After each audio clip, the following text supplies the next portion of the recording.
What's good, everyone? Six Paths Jungle back again with another video. And to be honest, I mainly started making this video for active Boruto followers who are caught up to the manga, but I realized for how I plan to title this video, it can also be found by people who are not really caught up to the Boruto manga, but might be semi-interested in what's going on in the series. You may be a Naruto fan, a Boruto anime only, or even a Boruto 8 watcher. So I decided to change my approach to how I plan to make this video.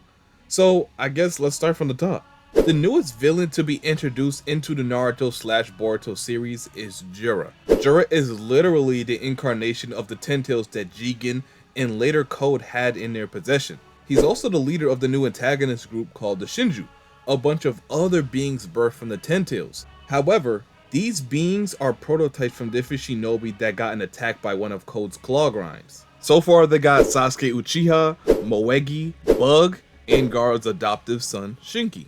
Now Jura, described by Boruto, is the one steering the current catastrophe that the ninja world is facing at the moment, which we will get more into later, so be sure to stick around. So of course, before we get into this video, be sure to like the video. It helps the channel get pushed out there to more Boruto fans, and it also helps us grow our everlasting community. That's it. Now that that's out the way, let's get into the video. At the very start of Boruto VORTEX, Boruto's one and only goal was to stop the emergence of the SHINJU, but for that to happen, he would need to force Code to lead him to the main body of the Ten Tails so he could destroy it. Boruto knew the emergence of the SHINJU beforehand thanks to KASHIN Koji's newly awakened Shinjutsu called Prescience. Without me getting into the details, it's basically an ability that grants its user a sense of foresight in the form of vivid scenes of the future. With the help of this ability, Boruto was able to successfully catch Code at just the right time from when he invaded Konoha to lead him to the Ten Tails. But it ended up not mattering anyway, because as soon as Boruto used the FTG to tail Code to the Ten Tails dimension, the SHINJU were born right before their very eyes, and one of them was the acclaimed leader, Jura. As notoriously known as the seedling to the Divine Tree, the original function of the Ten Tails is just to devour chakra of any kind, especially in OTSUTSUKI to evolve into a Divine Tree. But the SHINJU are very different.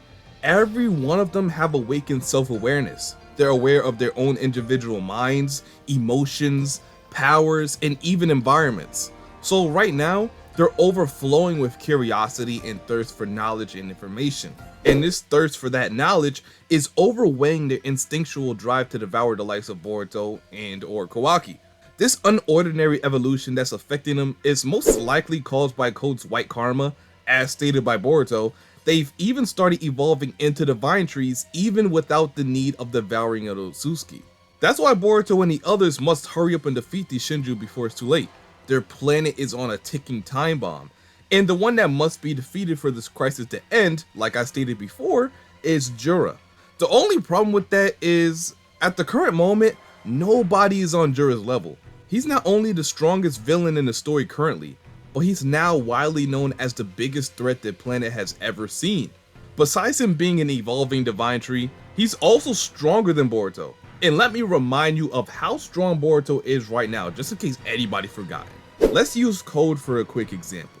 Code was stated to be one of the cyborgs that Amada created that greatly surpassed Jigen in terms of power. The only reason Jigen didn't order Code's disposal was because of his unwavering loyalty to him. He purposely had limiters placed in his body to keep him from challenging Jigen's authority. Jigen was able to defeat Naruto and Sasuke at full power, and Code is stronger than Jigen at full power, without his limiters. Boruto in base was able to easily subdue the strongest version of Code, and Jura just obliterated him. For a while, I doubted Jura's ability, and not because I didn't believe he was strong. I knew he was strong from the get-go, plus the statements that were being said about him by KASHIN Koji. The reason I doubted him is because we had yet to see him face a valuable adversary. Before he fought Boruto, the only foes he had under his belt was Team 10. Well, that technically wasn't really a fight. It was more like them trying to get away from Jura, while simultaneously trying to protect Himawari from being devoured. The real fight didn't start until Himawari awoke into her Nine Tails power from inside of her. It seemed like more of a fight than what it actually was for a few moments, until Jura started to fight seriously. At that moment, Himawari didn't land another hit. She was pummeled instantly and had to get saved by Boruto. He also previously knocked Kawaki unconscious with one hit. And mind you, this is the same Kawaki that had his defensive capabilities amped up beyond max level by Amato as an extra effort just to keep him alive. And Jura could have just killed him at any moment if he wished to. He also just casually blasted Code's hand off like it was nothing. So, to the average eye, it looks like Jura faced some pretty strong opponents and came out on top. To some, it would be enough to put him near the top of the verse, but as a professional hater such as myself, I seen it more as him defeating a 13-year-old girl who just had her first Kurama link. So I mean, not much to really analyze there. She really just recently became a shinobi. So I'm sorry if I seen him destroy Himawari and didn't instantly think he was unbeatable. I guess Kawaki would appear as a more impressive win to some people, but prior to this encounter, Kawaki was getting pushed around by everyone, even the regular Claw Grimes. He was weaker than Code and got one-shotted by Boruto. There was even uncertainty that he even trained at all during the time skip. So he's not even a quote-unquote good challenger. The only way I see it was either he fight Boruto to prove his strength, and if not Boruto, then the only other person who would be an acceptable opponent is Damon. But now it looks like he got to Boruto first, and he didn't show any mercy. Whatever Boruto threw at Jura, he had an answer for and more. He even found a way to nullify the strongest Rasengan ever created in the Rasengan UZUHIKO, Boruto's trump card, and he just blew it away like it was nothing. In the previous chapter, Boruto blitzed Matsuri so fast that she wasn't even able to finish saying his name. And not only that, but Konohamaru wasn't even able to track his movements. Look right here, he's still looking in the way that Boruto was coming from. So Boruto was very fast, almost incomprehensible, but Jura made him look slow. He reacted to almost every swift movement Boruto performed. Even using his FTG, Jura was still able to perceive his movements. You know what's the scariest thing about Jura? It's that he's getting stronger with every battle and every adversity he faces. As a newborn, Jura was interested by everything: human beings, the concept of love, and everyday findings. Ikimoto even stated in a recent interview that Jura has a personal notebook in which contains various information, daily discoveries, and things that he's curious about. It's all to help him keep track on the growing mass of info he takes in every day. This is key into Jura's evolution process. It's how he's able to get stronger. All of the Shinju aren't at the same point in their evolution.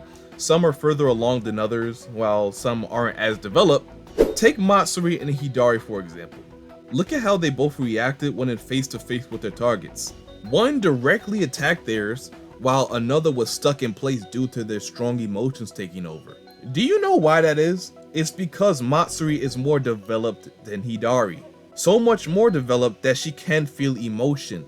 That's the only logical explanation. Because if you say it's because the Shinju are indirectly influenced by their counterparts' emotions towards that person, then Sasuke's counterpart, Hidari, should have definitely hesitated when coming face to face with Sarada. It's all because they're in different stages of their evolution.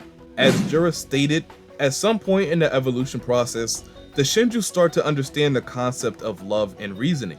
It's like a side effect of gaining intelligence, a side effect that can be fatal to them. So they have to identify it and overcome it. Matsuri was able to feel these emotions, but she couldn't control it. She let it consume her to the point where she couldn't function properly anymore. Hidari has yet to feel love or identify it, so he just looks at the likes of Sarada as a simple target. No more, no less. Jura is most likely to evolve to the point where he has a decent understanding of love, at least to the point where he can not only identify what it is, but also have his own ideas and opinions on such a topic. He also has a good sense of reasoning too, something Matsuri lacked. If she hadn't, she probably would have been able to control her emotions a little bit more, or at least not go crazy like she did. Jura is also gaining knowledge through his readings. Like Amato said, they seek information. It's like food to them, which is why they each have established targets that they are out to devour. So Jura is gaining knowledge through any means, and we can kind of see what it looks like in battle. Right here where he literally tells Boruto that he's using the Flying Raijin. Not only that, he has a basic understanding on what it does. There's no logical explanation why he knows the name of said technique. I understand that he's seen it before, but to see something and to understand what it is and how it works is a completely separate thing. he most likely discovered what it was through his research. So you see, this information along with the rest of the abilities he has will help him along with the rest of the Shinju get infinitely stronger. And like I said earlier, I do have a theory on how this is even possible, but that has to do heavily with the white karma and what exactly it is. I do have a video specifically on the white karma, so if you have time, please check it out. It's a great video. Honestly, one of my more favorite videos I made. But anyway, while we're at it, let's talk about all of Jura's abilities that he's shown so far. It's not really a lot, but they are very useful. On top of being a Rinnegan user, as everyone is these days I guess, the first ability he has that I want to talk about is Wood Style Jutsu, same as Hashirama. But Jura's Wood Style is on an entirely different scale. The speed and frequency at which he's able to use this jutsu, it's almost unavoidable. He was easily able to catch the likes of Boruto off guard with it. It's still just wood at the end of the day, so it can be destroyed with a bit of force from an ordinary Rasengan or so. I'm basically just saying that Jura uses it a little differently than how past users used it, which makes it slightly more dangerous than usual. But I wouldn't say that's his most lethal attack, not even close. His most lethal technique has to be his Biju Bomb laser. Jura's able to fire a mini Biju Bomb from his eye in the form of a small laser. It could just be a mini Biju Bomb that's moving so fast it looks like a laser, but whatever it is, this attack nearly killed Boruto, and it also blew Code's hand clean off. Definitely his fastest technique, no doubt about it. It not only has speed, but it also has insane destructive capability. This along with his regular Biju Bombs, definitely my favorite attack he has in his arsenal. Then of course his claw marks that he got because of Code. Jura has access to a Shinjutsu, which also helps him transverse from different dimensions. He can also regenerate at a crazy rate, even creating new cells and body parts from getting healed by the tree roots in the Ten Tails dimension. So in terms of diversity, he definitely doesn't have an extensive bag, as some people like to say, but his physical prowess, insane durability, as well as his regenerative ability, well enough makes up for it. So in terms of a bag, he simply doesn't need it, because nobody can really hurt him. Through all the statements that Jura is basically unbeatable and the living embodiment of the worst possible future, I think it's safe to say that for now, I can well enough put him at the top of the verse. I don't think there's a single shinobi, past or present, who's able to defeat him at the current moment. And now that he's getting stronger with every battle too, I just don't think it's possible. But hey, let me know what you guys think. Do you think there was a shinobi who could have bested Jura? Please let me know in the comment section. Who do you think could stand a chance against such a foe that's capable of defeating Boruto, the strongest shinobi? And as always, if you enjoyed the video and don't mind seeing more in the future, let me know by liking the video, comment, subscribe, and turn on post notifications so you don't miss whenever I upload or go live for chapter spoilers. And until my next video, I'll see you boys and girls later. And I'm out. Peace.